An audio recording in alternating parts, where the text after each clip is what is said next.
dipun aturi dhumateng dalemipun masakan saperlu dipun suwuni pangestu anggenipun badhe sedakwan yen menika nyedakoi terus dugi pitung ulanipun si Risma anggenipun ngandhut mugi-mugi pinaringan geser maupun bijang kemudian kesabaran kesehatan lancar boten wonten alangan tunggal punapa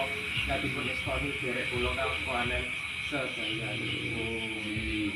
Kali anggenipun rakit jeneng sengkala saturan yang kalani mbok ibu bumi bapa kuwasa Kanjeng Nabi Adam. Ibu bumi sing diambah rinten kelawan dalu si Risma dipun sangkalani mugi-mugi maring ana rahayu wijaya slamet anggenipun bobot leres dugi pitung wulanipun namung blinjang wonten wanci titiwancinipun sageta lancar ampun wonten alangan tunggal punapa lan dipun istoni sadherek kula kang suwane dayanipun. Kali anggenipun rakit jeneng wiji menika nyaosito ya jasman lan toya rohani sing tapa wonten samudra jejer wonten kelautan sing krumatan lan boten krumatan kalih sing sanes pantapan lan panenggenan nggih menika saking juwaragane tiyang sepuh kembaran dipun paringi jeneng mugi masulana rahayu wilujeng slamet anggenipun benjang mbok bilih babaran kersanipun lancar punistoni derek kula kasuwanen dayanipun. Kaliyanipun sedya jeneng krocot jeneng Jawa menika nyaosi kaki among nini among si calon jabang bayi ambuk bilih sepancinipun benjang terus badhe lahiran badhe mugi dipun caosi jeneng Lawa jeneng krocot mugi-mugi gampang gampil rahayu boten wonten alangan setunggal punapa lan dipun istoni derek kula kang sepuhanen dayanipun. Kali anggenipun sedya sekul sukti Olam Sari Abu Bakar Usman Ngali nyaosi Kanjeng Nabi panutan-panutane Risma kleres anggenipun ngadeg dugi pitung ulanipun dipun nyaosi sekul sukti ulam lembaran mugi-mugi paring ana kuat segera kaswaras lan gampang gampil benjang anggenipun lairan lan dipun mugi masulana rahayu wilujeng slamet tampun wonten alangan tunggal punapa lan dipun istoni sedherek kula kasuwanen dayanipun. Kaliyanipun sedya sekul sukti ulam lembaran sekul sukti panggang buceng nyaosi kaki among nini among sing momong jiwa ragane Risma dipun tambah dipun papas suku kanan kalih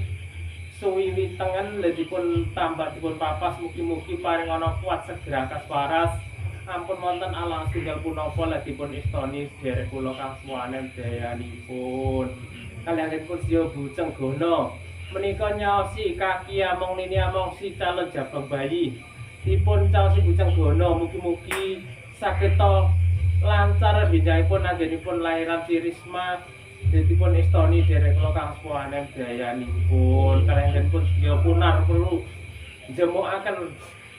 sandang tedine si Risma kalih kaki among nini among si Risma anggenipun ngandhut wonten dugi pitung wulanipun dipun caosi punar menika dipun mugi sageta geser rahayu wilujeng slamet tampun wonten alangan tunggal punapa lan dipun istoni derek kula kang sepuhanen dayanipun. Kaliyanipun mentri mulih margine balat margine sing diambah rinten lawan dalu kalih dina 5 pasaran 7 kahyune dinten niki kangge ngampiraken leres dugi pitung wulanipun anggenipun ngandhut Risma mbok bilih linjangipun maupun titiwancinipun sageta gampang gampil geser ampun wonten alangan tunggal punapa lan dipun istoni derek kula kang sepuhanen dayanipun. Kalih anggenipun sedya buceng lulet menika nyaosi kaki among nini among sing momong jiwa ragane Risma kalih kaki among nini among si calon si jabang bayi dipun buceng lulet iki masul rahayu wilujeng slamet ampun wonten alangan tunggal punapa lan dipun istoni derek kula kang sepuhanen dayanipun. Kalih anggenipun rakit sedaya asan menika kangge ngawilujengi leres dugi pitung wulanipun si anggenipun ngandhut si Risma ampuh bilih langkunge ngasan kirang anggen kula ngaturaken ampuh bilih wonten kirane kawula mugi-mugi dipun istoni derek kang sepuhanen dayanipun. Yen kula anu Bisa Pak. nang